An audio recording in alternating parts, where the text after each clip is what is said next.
ಧ್ಯಾನ ಮಾನವನಿಗೆ ಸಿಕ್ಕ ಒಂದು ಅದ್ಭುತವಾದ ವರದಾನವಾಗಿದೆ. ಇದು ನಮ್ಮ ಸನಾತನ ಕಾಲದಿಂದಲೂ ಆಚರಣೆಯಲ್ಲಿದೆ. ಧ್ಯಾನವು ದೈಹಿಕ ಮತ್ತು ಮಾನಸಿಕ ಸಾಮರ್ಥ್ಯವನ್ನು ಹೆಚ್ಚಿಸುತ್ತದೆ. ಈ ಧ್ಯಾನದ ನಿಖರವಾದ ಅಂಶವನ್ನು ತಿಳಿಯಲು ಇದುವರೆಗೆ ವಿಜ್ಞಾನದಿಂದಲೂ ಸಹ ಆಗಿಲ್ಲ. ಧ್ಯಾನವು ಏಕಾಗ್ರತೆಯನ್ನು ಹೆಚ್ಚಿಸುತ್ತದೆ, ಸ್ಥೂಲ ಕಾಯವನ್ನು ಕಡಿಮೆ ಮಾಡುತ್ತದೆ, ಆತಂಕ, ಒತ್ತಡ ಮತ್ತು ಮಾನಸಿಕ ತೊಡಕುಗಳನ್ನು ದೂರ ಮಾಡುತ್ತದೆ. ಮನಸ್ಸನ್ನು ಶಾಂತಗೊಳಿಸುವುದರ ಜೊತೆಗೇನೆ ಸಪ್ತಚಕ್ರಗಳ ಧ್ಯಾನದ ಅಭ್ಯಾಸದ ಮೂಲಕ ದೈವಿಕ ಸೃಷ್ಟಿ ಮತ್ತು ದೈವಿಕ ಶಕ್ತಿಯನ್ನು ಮಾನವನು ಕೂಡ ಪಡೆಯಬಹುದಾಗಿದೆ.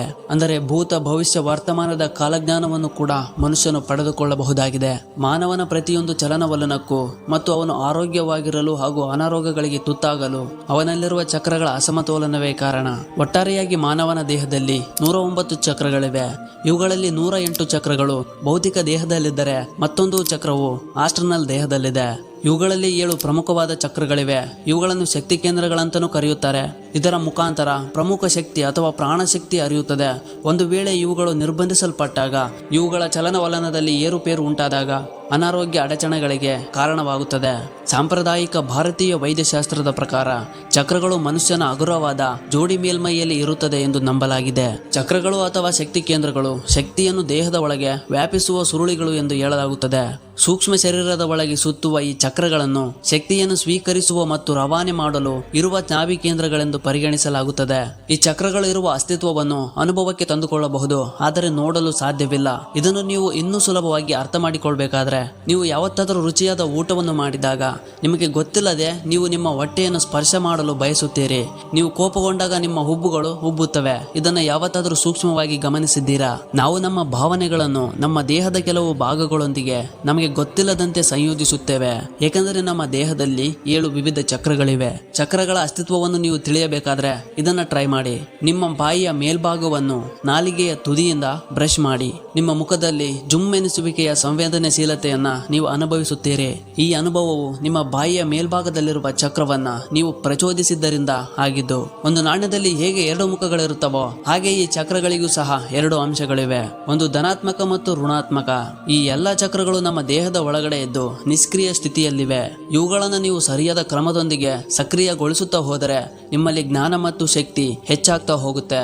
ಮನುಷ್ಯ ಜೀವನದ ಸಂಪೂರ್ಣ ಜ್ಞಾನ ನಿಮಗೆ ದೊರೆಯುತ್ತದೆ. ಹಾಗಾದರೆ ಯಾವ ಆ 7 ಚಕ್ರಗಳು, ಅದರ ಮೂಲಕ ಹೇಗೆ ಶಕ್ತಿ ಹರಿಯುತ್ತದೆ, ಅವುಗಳನ್ನು ಸಕ್ರಿಯಗೊಳಿಸುವುದು ಹೇಗೆ ಎಂಬುದನ್ನು ಈ ವಿಡಿಯೋದಲ್ಲಿ ನೋಡ್ಕೊಂಬರೋಣ.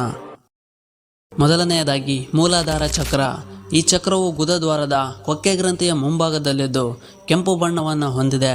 ಈ ಚಕ್ರ ಆಕ್ಟಿವ್ ಆದ್ರೆ ಪಾದದ ಕೀಲುಗಳು ಮತ್ತು ಅಷ್ಟಾಂಗ ಯೋಗ ಸಿದ್ಧಾಂತವನ್ನ ನಿಗ್ರಹಿಸಬಹುದು. ಇದರ ಜೊತೆಗೆ ಕಾಮ, ಕ್ರೋಧ, ಮದ, ಮತ್ಸರಗಳು ನಿಮ್ಮ ನಿಯಂತ್ರಣದಲ್ಲಿರುತ್ತವೆ. ಇದಕ್ಕೆ ನೀವು ಈ ಮಂತ್ರವನ್ನ ಹೇಳಬಹುದು. ಎರಡನೆಯದಾಗಿ ಸ್ವಾಧಿಷ್ಠಾನ ಚಕ್ರ. ಈ ಚಕ್ರವು ನಾಭಿಯ ತಳಭಾಗದಲ್ಲಿದ್ದು ಹಳದಿ ಬಣ್ಣವನ್ನು ಹೊಂದಿದೆ. ಮನುಷ್ಯನು ಮೋಜು, ಮಸ್ತಿ, ಮೂವಿ ನೋಡಲು ಬಯಸುತ್ತಾನೆ. ಅದು ಕಾಲ್ಪನಿಕವಾದರೂ ಸಹ ಎಮೋಷನಲ್ ಆಗಿ ಫೀಲ್ ಮಾಡ್ತಾನೆ.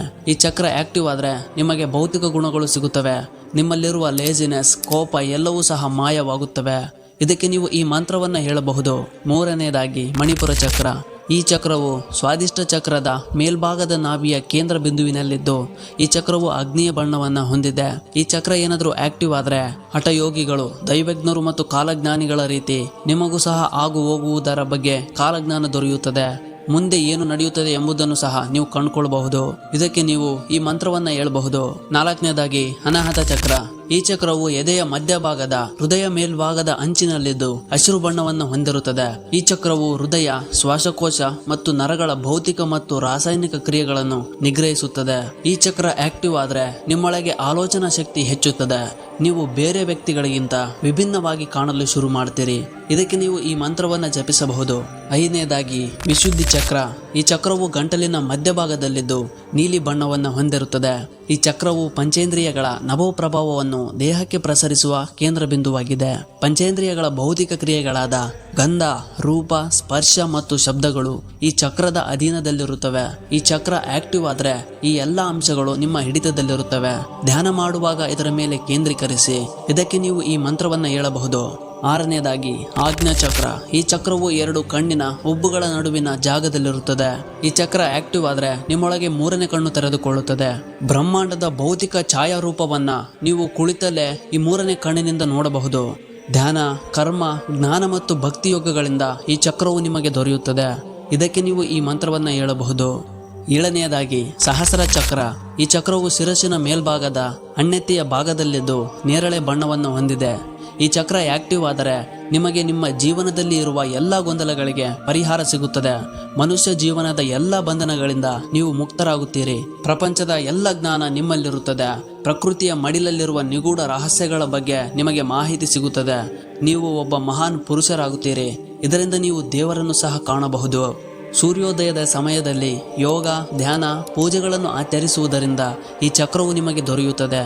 ಗೆಳೆಯರೇ, ನೆನಪಿಡಿ, ಈ ಎಲ್ಲ ಸಾಧನೆಗಳನ್ನು ನೀವು ಮಾಡಬೇಕಾದ್ರೆ ಒಬ್ಬ ಅನುಭವವಿರುವ ಗುರುವಿನ ನೆರವಿನೊಂದಿಗೆ ಮಾಡಬೇಕಾಗುತ್ತೆ. ನಾನು ಮೊದಲೇ ಹೇಳಿದಂತೆ ಇದಕ್ಕೆ 2 ಅಂಶಗಳಿವೆ. ನೀವು ಇದನ್ನು ಸರಿಯಾದ ಕ್ರಮದಲ್ಲಿ ಮಾಡದೆ ಹೋದರೆ ಇದರ ದುಷ್ಪರಿಣಾಮವನ್ನು ಖಂಡಿತವಾಗಿಯೂ ನೀವು ಎದುರಿಸಬೇಕಾಗುತ್ತೆ. ಹಾಗಿದ್ರೆ ಸರಿ ಗೆಳೆಯರೆ, ಐ ಹೋಪ್ ಈ ವಿಡಿಯೋ ನಿಮಗೊಂದು ನಾಲೆಡ್ಜ್ ಕೊಟ್ಟಿದೆ ಅನ್ಕೋತೀನಿ. ಚಾನಲ್ಗೆ ಹೊಸಬರಾಗಿದ್ದರೆ ಸಬ್ಸ್ಕ್ರೈಬ್ ಮಾಡಿಕೊಂಡು ಬೆಲೈಕ್ನ ಆಲ್ಗೆ ಸೆಟ್ ಮಾಡ್ಕೊಳ್ಳಿ. ನಾವು ಮಾಡೋ ಪ್ರತಿಯೊಂದು ವಿಡಿಯೋನು ನೀವು ಮೊದಲು ನೋಡೋದಕ್ಕೆ. ವಿಡಿಯೋ ಇಷ್ಟ ಆಗಿದ್ರೆ ವಿಡಿಯೋಗೊಂದು ಲೈಕ್ ಕೊಟ್ಟು ನಿಮ್ಮ ಅನಿಸಿಕೆಗಳನ್ನು ದಯವಿಟ್ಟು ಕಾಮೆಂಟ್ ಮಾಡಿ. ಇಂಥದ್ದೇ ಮತ್ತೊಂದು ನಾಲೆಡ್ಜ್ಫುಲ್ ವಿಡಿಯೋದಲ್ಲಿ ಸಿಗೋಣ. ನಮಸ್ಕಾರ.